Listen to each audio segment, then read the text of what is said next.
Hello, this is Jason Pollock with Studio Ace of Spade. Shooting the screencast today to kind of walk you through a couple of changes that were made, mostly on the metadata level, and most of them inspired by regulations or ideas, best practices set forth by Google scholars in terms of how your information is organized at a higher level. So let's looking at this. I think that previously the way that your each journal entry was organized was with a series of tags, essentially, which is you'd select which issue it belongs to, and then what volume it belonged in. And that was great. It worked out really well, but it was just kind of flat. It didn't have that parent-child relationship that we're looking to achieve. So we're not going to do that anymore. Actually, we may keep this part, the belongs to issue part, only because that makes a step a little further down the road a little bit easier. So this might still be here, this belongs to issue, where you can select what issue each journal entry belongs to, but the volume part is going to go, and we're going to use this a bit differently. So on a per journal entry creation level, nothing's going to change. Everything else will still stay the same. You'll have your input boxes that you need. All this stuff stays the same. Footnotes, references, all that stays. What does change is that in order to pull this off, what we need to do is create our information hierarchy here at this top level, page level. So as you can see, there are a few new pages in here. You've got your standards, your home, your table of contents, donate, guidelines, etc., etc.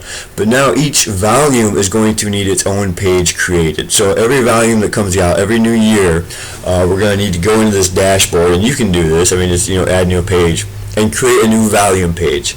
And then after that, every subsequent issue that is published will also need its own issue page slotted into, and you need to create that parent-child relationship that we need for volumes and issues. Basically, Google Scholars is looking for, they need one point of entry for each volume. I mean, we've told them that we publish in this volume issue, kind of relationship. I don't know what the technical term is for that kind of a publication. So they want to know, okay, then what is our top level volume archive page, and also what's our top level then per issue level archive page. And so that's what we're doing here. We are creating that.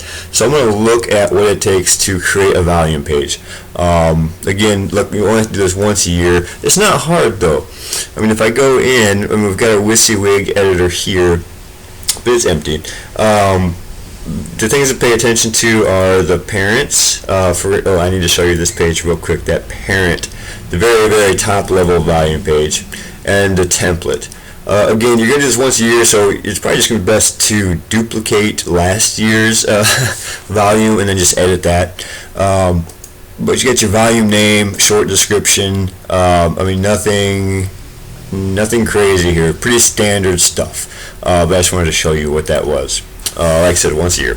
We have our top level volume archive page, and this one, I'll show you this one. If I do a quick view page right there, just click on that, and I go over here and check it out. This is what that page looks like on the front end. This is the top level. Here's volume 1, here's volume 2, volume 3, and then within each volume, I mean, of course, then you see the metadata there, the date, the introductory description. It also has a complete listing of all issues inside that volume. So this is just a really nice, really high-level view of the Anabaptist Witness publications. I'm going to close that out there. Go back to my edit page. So this is the edit screen for that. Again, I mean, we try to, it's pretty cut and dry. Page, subtitle, description, nothing too crazy. Most of this is automated. The only pieces that really aren't are the actual, just the creation of the pages themselves, and those other pieces of very unique data. Anyway, so that wraps up the volumes. I'm going to look at an issue real quick, because Yeah, because that's important. So we'll check out like issue 1. This should look really familiar because you've seen this screen before. All we did was we changed locations. Whereas it used to be under here, nested underneath the journal entries and issues section, we've moved that now to, well, where it is now, in the pages area. Cover photo, excerpt, you've covered this stuff before. Nothing here has changed. The only thing that's really changed on an issue level is that each issue should have a parent selected, and that parent should be the volume that issue belongs to. I'm not sure if the template changed. That might be something to keep an eye on. This template is important, that each issue has the correct template. The only other thing I'm going to cover real quick, because I can't remember if this was something that you are familiar with already or not, but it's this relationship field. In order to create that relationship between journal entries, which is right there, and this particular issue that we are on right now, we need to know which journal entries belong to this issue. So what we've got here is this really nice relationship field, and this is a listing of all of your journal entries right here. And so all you need to do is find the ones that belong to this issue, and then just click on it, and it will automatically, boom, slide it over here. It grays it out so that you can't select it again. And then so if we go down here at the bottom, putting faith into words. And I don't think you've seen this. I think the reason we built this is because now you can rearrange as well. So I just added this putting faith into words journal entry. And I told the website that, hey, putting faith into words is a journal entry that is part of this issue 1 issue. So, and say it's the third one, I can drag it all the way up to the top. We'll just go 1, 2, 3, and there it is. Now that will reflect in real time on the website. So, and let's just say, wait, what if dignity and cross-cultural relationships? What if we realize, okay, that was a mistake, that actually belongs to issue 2. We got this little red button here. We can just click on it. It slots it back over to the big list over here. It doesn't delete it or anything like that. It just removes it from this listing. And I'm going to look at this. We're going to show you what this looks like on the front end.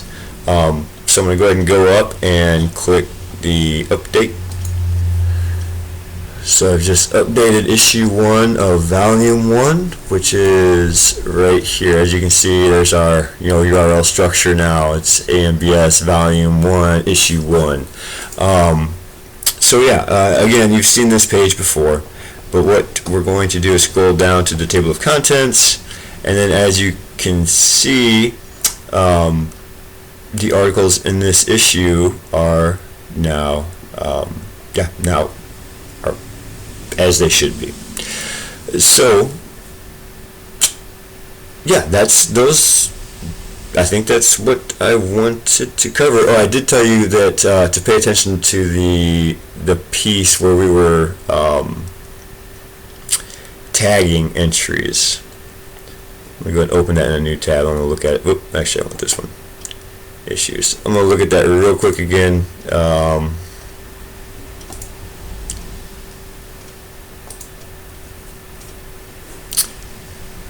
This piece right here, this belongs to issue piece.